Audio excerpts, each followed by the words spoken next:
Don't forget that while you're busy doubting yourself, someone else admires your strength. Kristen Butler, CEO, Power of Positivity. Forcing change to happen because we're supposed to want it is exhausting and soul-destroying. Personal development or healing work is a dance to a beat that only we can hear.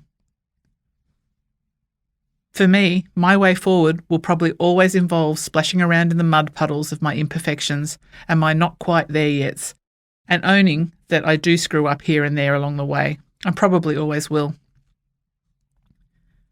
The good work comes from giving ourselves the grace to turn inward first, to wipe away the grime that the abuse left behind, so we can let our inner light shine through. We're incredible beings. Whether we were abused or not, we each have powerful resources we've developed along this life journey.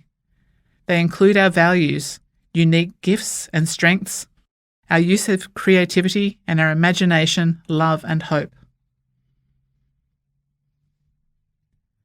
Forgive by repairing.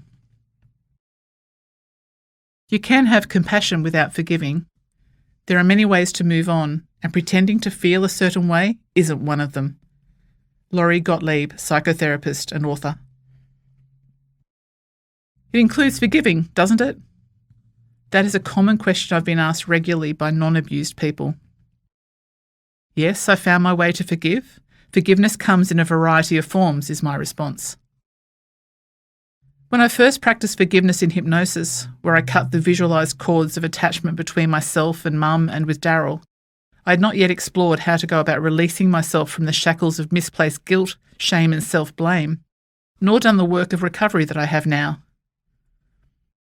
Forgiveness had a heavier connotation to me because, born into the Catholic faith, sins, guilt and forgiveness were spoken about regularly. However, my parents and grandparents didn't model terribly well what we were meant to be or do. I wondered if forgiveness was a farce in regards to forgiving sexual abuse.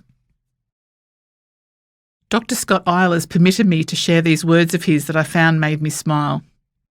Dr. Scott was the only psychologist I didn't feel like deleting from my Instagram feed during the years I was writing. His daily posts kept me going and helped me feel sane when I got wrapped up in the process of writing or felt lost in all the emotions and thoughts that arose. Has anyone ever told you where the forgive button is located in your brain? No? It's probably because there isn't one. I hear a lot of people talk about forgiveness like it's a simple decision. Just decide to forgive and magic happens and forgiveness occurs. If you say that you forgive someone but your feelings don't change, have you actually forgiven them? And as we know, you don't get to choose your feelings. They're outcomes of interactions of processes. So how do you actually forgive? I've only found one way. I forgive by repairing. Once I've mended the damage someone has caused in my life, it takes a fair amount of conscious effort for me to stay angry at them. Mostly I just stop thinking about them at that point, which I think is a form of forgiveness.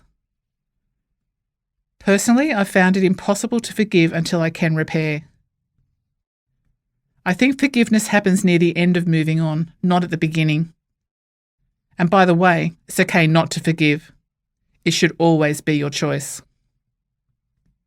Scott Eilers, psychologist and author. Forgive by repairing? I understand that.